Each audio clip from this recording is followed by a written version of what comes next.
मगरबी बंगाल पंचायत इंतखाबात में हुए तशद्दुद के मद्देनजर आज 697 बूथों पर दोबारा से वोटिंग कराई जा रही है, जहां बड़ी तादाद में सिक्योरिटी फोर्सेस को तैनात किया गया है। आज दोबारा वोटिंग के दौरान मरकजी पुलिस फोर्स के कम से कम 4 जवान एक बूथ पर तैनात होंगे।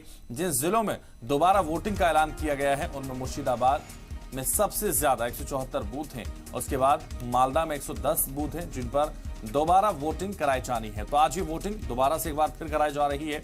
मगरबी बंगाल में जिस तरह का तशद्दुद सामने आया था इस वोटिंग के दौरान, इस इलेक्शन के दौरान, उसको लेकर अब दोबारा से वोटिंग की जा रही है। मगरबी बंगाल के कुछ जिलों में दोबारा ये वोटिंग आज होगी और इसके लिए तमाम सिक्योरिटी फोर्सेस तैनात होंगी ताकि जो अनहोनी पहले हुई है उस पर पूरी तरह से नजर रखी जा सके, उस पर रोक लगाई जा सके।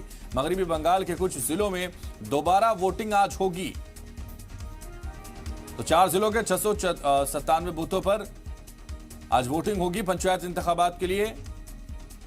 देर रात मुर्शिदाबाद के खारग्राम में पत्थरबाजी हुई है, पुलिस की गाड़ियों में भी तोड़फोड़ की गई है।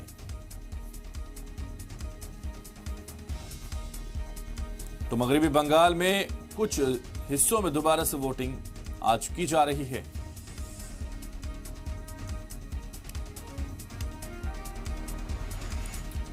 और ज्यादा जानकारी के लिए इस वक्त अयान घोषाल रिपोर्टर मगरबी बंगाल से इस वक्त हमारे साथ जुड़ रहे हैं।